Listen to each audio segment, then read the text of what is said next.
and that might give them some fresh legs. At the faceoff dot, we have Shane Supek going up against Justin Densberger. And we're about to get this one underway. Supek, excellent so far this season on the faceoff dot, going up against Densberger. And we're off. West Virginia gets the faceoff win, first for Densberger. Good win for them. Remember, Supek had an epic game against South Carolina. Even though Wilfrith didn't play in that game, he's still really, really impactful for them. Went 13-10 against South Carolina, who is West Virginia knows that Liberty's going to implement that 10-man ride. They're going to need a very strategic game plan against that when they are clearing the ball. They want to use ball movement, shift the ride, create gaps in the zone. That's going to be a huge emphasis for them, as it's a penalty coming up here. Not a penalty, a foul on the face-off for West Virginia. And for Liberty, read the manual. You know, a lot of times you want to fix a lawnmower and you're a dad, or maybe you're you know. Had a really solid outing against South Carolina 1 week from yesterday. And the Flames are going to try and get the face-off win. They don't. Supek loses his stick. Or sorry, that was Stephen Westlake losing his stick. Matthew Walker tries to get to it, and it is not recovered. Out of bounds on the Flames. West Virginia will take possession. Ball in the stick. Been able to pass it down low to Braden Landry, but took it himself, and it all worked out. At the face-off dot, Supek against the Mountaineers, and he gets the face-off win. You can see there's a lot more emphasis to. And we're back at the face-off dot to resume this first quarter. That's what Clouds do. They trap that heat. Then all of a sudden he gets transferred when he starts shooting on goal. You are a Cloud guy, aren't you? I'm a big Cloud guy, yes. Cloud Appreciation Society. Look it up, fellas. Look it up, kids. Shane Supek gets the face-off win. Now Westlake is going to get the clear, and the Flames are back on the attack. Mose with it. Luke Branham gets the goal. Mose with the assist. Already his second assist of the afternoon for Keaton Mose. Supek at the dot going up against Densberger. For the Mountaineers, Densberger with the face-off win.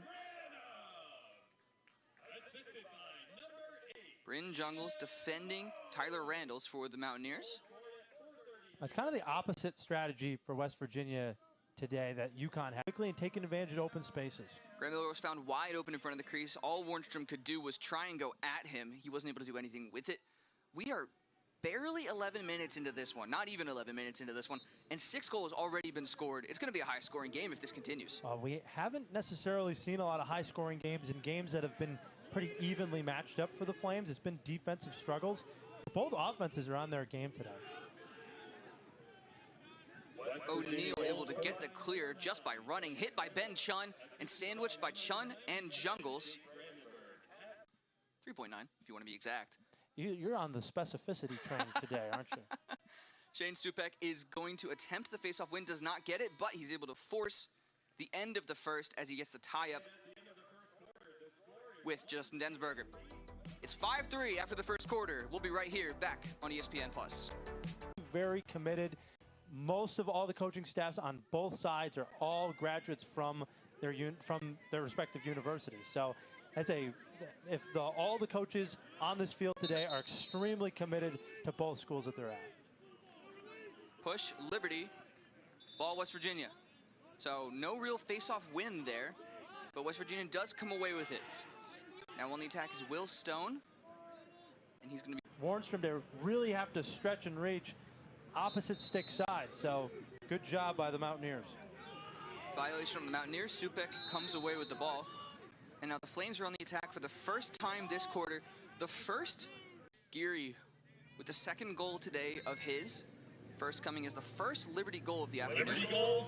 You mentioned how both Mose and Geary from Lakeville, Minnesota went to rival high schools. You said that on the South Carolina broadcast, I believe, but they went to rival high schools. But it's cool to see them competing this hard together. Get rolling. It's kind of like the cheese wheel. You ever see that in England? Where they roll a giant cheese wheel down a hill. I and you got to try and catch it. I know exactly what you're talking about. That's what Will Geary is like when he's coming down towards you as a goaltender. Supek gets the face-off win. Westlake to Branham.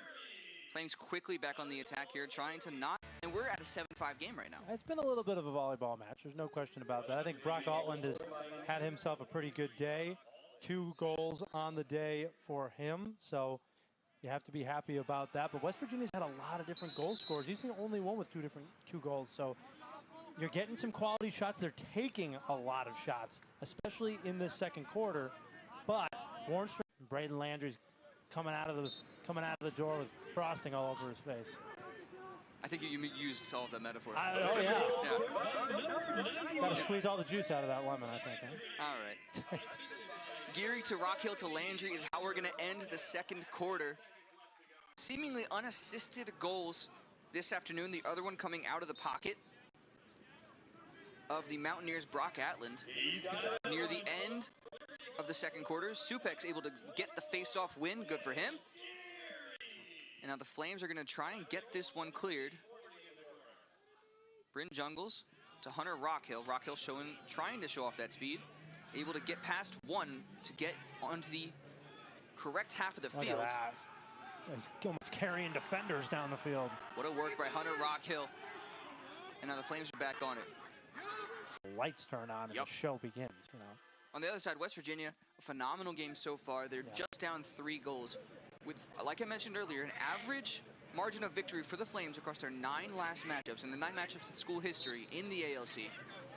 Flames are averaging a 13-goal margin of victory, and right now the Mountaineers are down by just 3, so this is a massive improvement from what we've seen in the past few games. Mountaineers team, their most recent win coming in the 2022-23 season, 21-6 in West Virginia, but today it's been all Flames, at least since the second quarter. Yeah, no question about it. I think this third quarter has definitely slowed down a lot in terms of offensive production, been a little bit more sloppy. The defenses have played a lot better. And then offensively, it's been, you know, just the Flames, really. Not a lot of great shots on goal. Maybe 1 or 2 there for West Virginia, but the defense of the Flames has been really, really stout so far. Giltonen's played well, Jungles, all the defensive because of where it ends up. 56-7 left in this third quarter. Not a lot of scoring in this one. 2 goals for the Flames, 1 for West Virginia. That's their first goal. That's West Virginia's first goal since 3:13 left in the second quarter. A long scoreless streak for the Mountaineers. Ability inside. What a pass by Branham. Shot.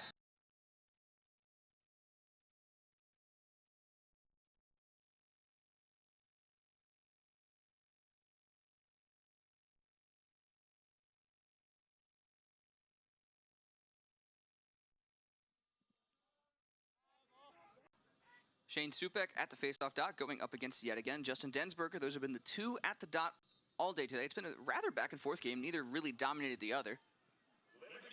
But West Virginia's going to get this faceoff win as Jackson Smith recovers the grounder.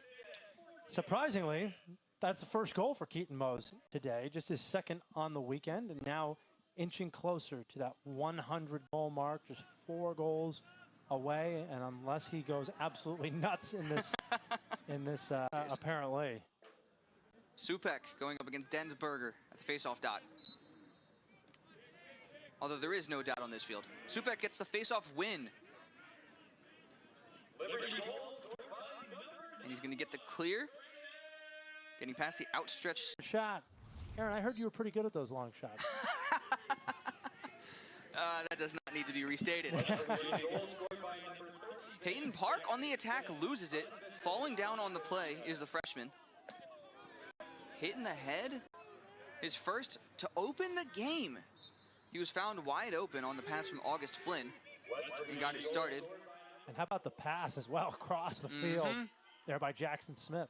Jackson Houck able to clear it for the Flames, and he is back on the attacking zone. Passing they've had today, I think it was maybe the best looking passing they've had all season. Landry, his 3rd on the day. You saw that on your screen there. That was his 2nd in the 4th quarter. And I'd say that last face-off win is probably the knockout punch, because Supek, all he's going to do right now is run around. West Virginia probably going to start doubling here in just a second. Shot clock might as well be turned off. 45 left to go in the game, 60 on the shot clock. Supek defended by Smith. There you go. They wanted the double. They didn't do it. Yeah. Well, it's a 3-goal game, and it looks like Liberty is going to roll in, get 2 wins on the weekend after losing to the #1 team in Virginia Tech. They did what they had to do today. They got a victory on Saturday in dominant fashion, and then you go out and you get a conference win as well, and a timeout.